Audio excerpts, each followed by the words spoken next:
because he was not able to do what he wanted to do, especially when it came to the martial arts and that kind of stuff, because that was his world besides his family, that I know that that saddened him greatly, and I think he was in a considerable amount of pain, physical pain. It got harder and harder for him to sort of stop that pain, and that's kind of what brought him to where we were that evening.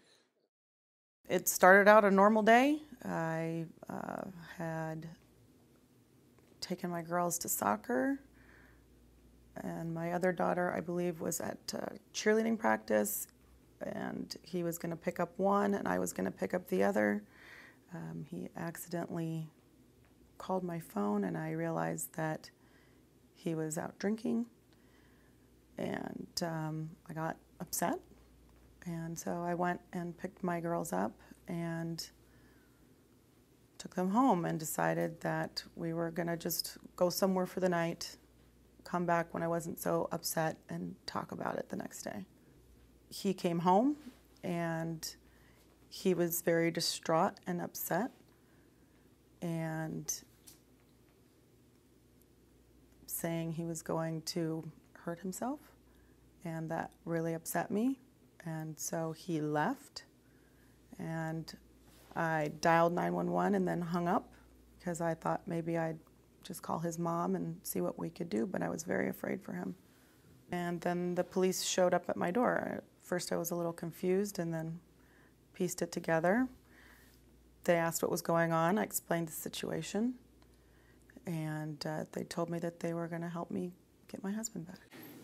In this case, the sheriff deputies knew that he was dealing with depression. They knew that he had been drinking. They knew that he had made a statement to his wife that he wanted to hurt himself. So this is not somebody that was engaged in a criminal act. This is someone who was in need of help. He called. I let him know that the officers were present. He said he was going to come home.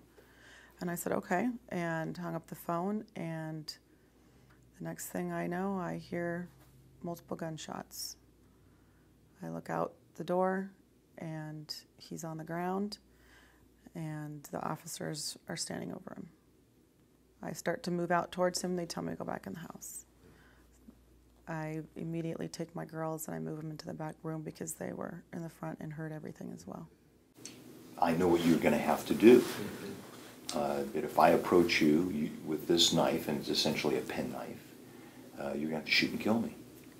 And despite the fact that they have tasers, despite the fact that they have other methods in which to de-escalate the circumstance or do something less lethal than shoot him, they failed to do it.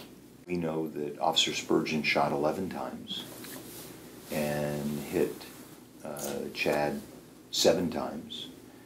6 of the shots are in his back. I waited, heard the sirens. Officers came and talked with me. They didn't want to tell me anything.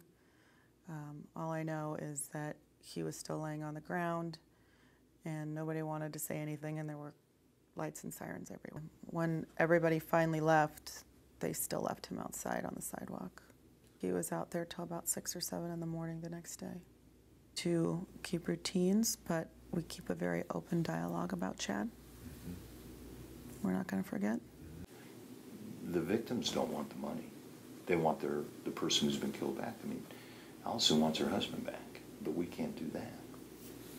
It shouldn't happen.